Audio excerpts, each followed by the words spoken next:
It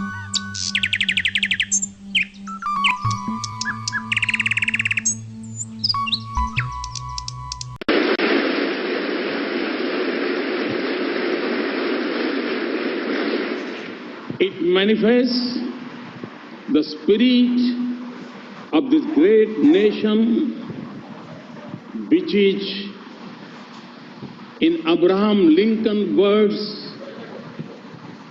was conceived in liberty and dedicated to the proposition that all men are created equal.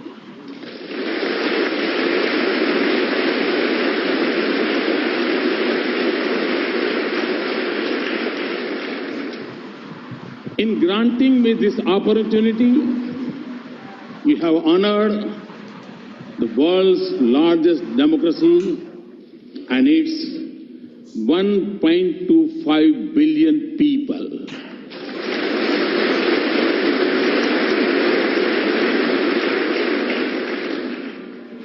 As a representative of world's largest democracy, it is indeed a privilege to speak to the leaders of its oldest.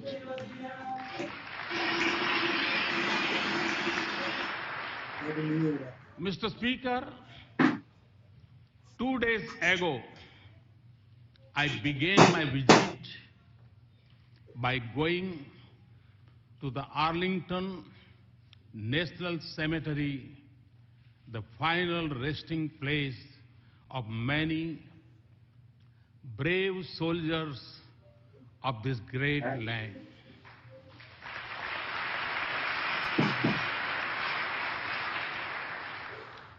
I honored their courage and sacrifice for the ideals of freedom and democracy.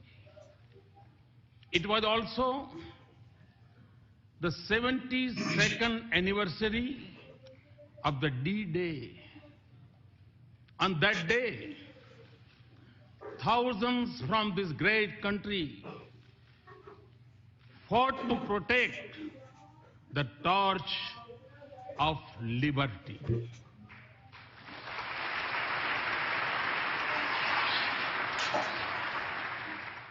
They sacrificed their lives so that the world lives in freedom. I applaud, India applauds the great sacrifices of the men and women from the land of the free and the home of the brave in service of mankind.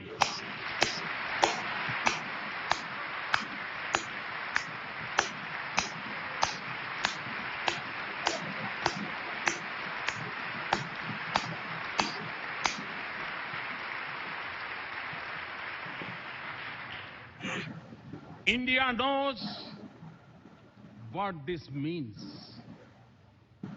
because our soldiers have fallen in distant battlefields for the same ideals. That is why the threads of freedom and liberty from a strong bond between our two democracies. Mr. Speaker, our nations may have been shaped by diverse histories, cultures, and faiths. Yet, our belief in democracy for our nations and liberty for our countrymen is common. The idea that all citizens are created equal is a central pillar of the American Constitution. Our founding fathers too shared the same belief and sought individual liberty for every citizen of India.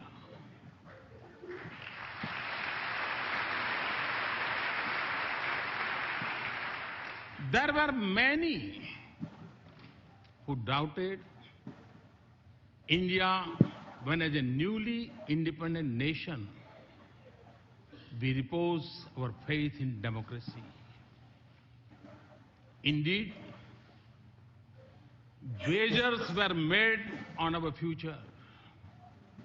But the people of India did not waver. Our founders created a modern nation with freedom, democracy, and equality at the essence of its soul. And in doing so, they assured that we continue to celebrate our age-old diversity. Today, across its individuals and institutions, in its villages and cities, in its streets and states, are anchored in equal respect for all faiths and in the melody of hundreds of its languages and dialects. India lives as one. India grows as one. India celebrates as one.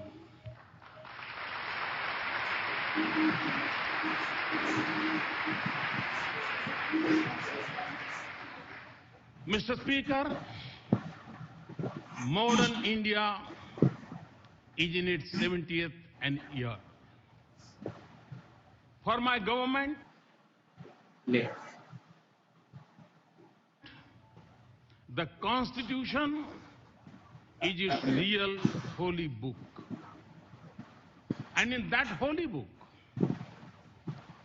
freedom of faith, speech, and franchise, and equality of all citizens, regardless of background, are enshrined as fundamental rights.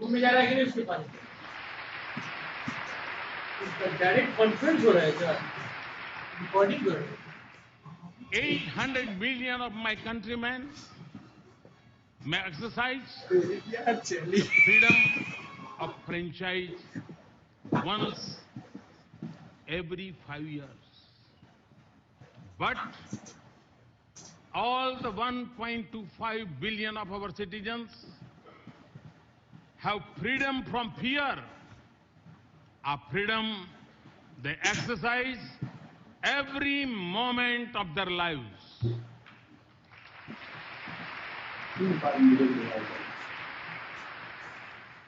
Distinguished members, engagement between our two democracies has been visible in the manner in which our thinkers impacted one another and shaped the course of our societies.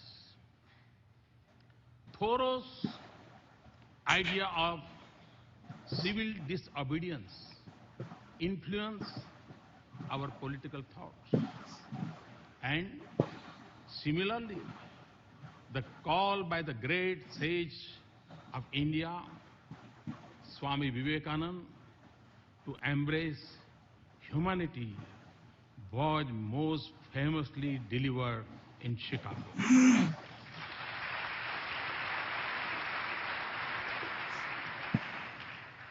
Gandhi's non-violence inspired the heroism of Martin Luther King.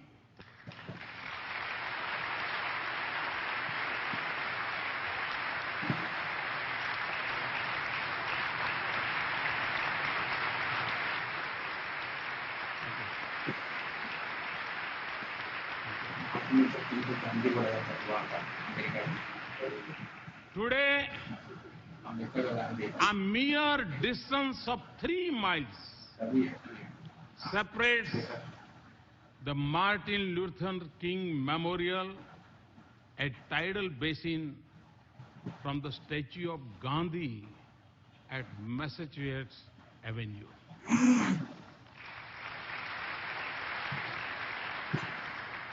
This proximity of the memorials in Washington mirrors the closeness of ideals and value they believe in. The genius of Dr. Bhimrao Babasaheb Ambedkar was nurtured in the years he spent at the Columbia University a century ago.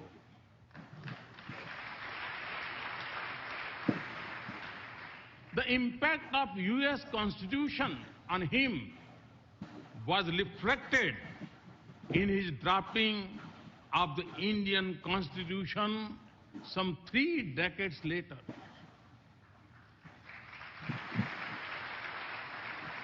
Our independence was ignited by the same idealism that fueled your struggle for freedom. No wonder then that former Prime Minister of India, Sri Atal Bihari Vajpayee, called India and the US natural allies.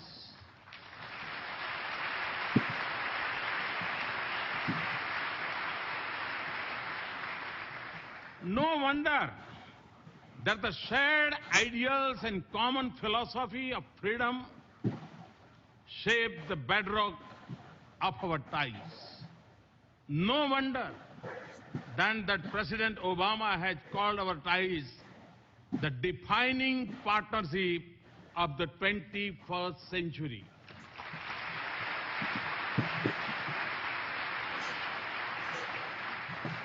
Mr. Speaker, more than 15 years ago, Prime Minister Vajpayee stood here and gave a call to step out of the shadow of agitation of the past. The pages of our friendship since then tell a remarkable story.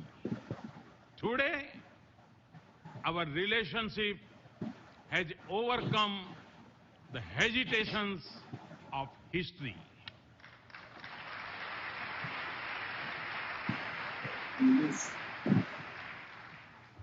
Comfort, candor, and convergence define our conversations. Through the cycle of elections and transitions of administration, the intensity of our engagements has only grown.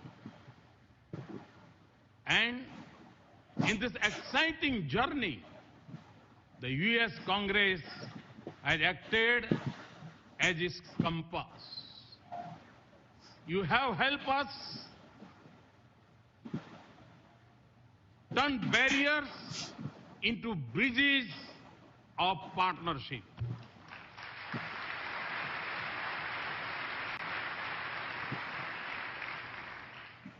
In the fall of 2008, when the Congress passed the India-US Civil Nuclear Cooperation Agreement, it changed the very colors of leaves of our relationship.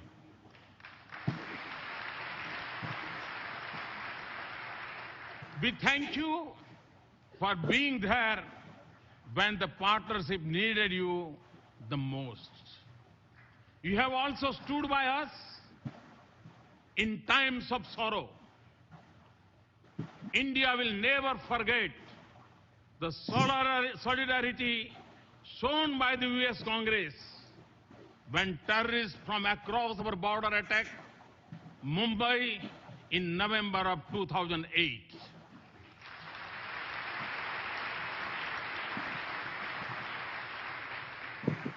And for this, we are grateful. Mr. Speaker, I'm informed that the working of the US Congress is harmonious.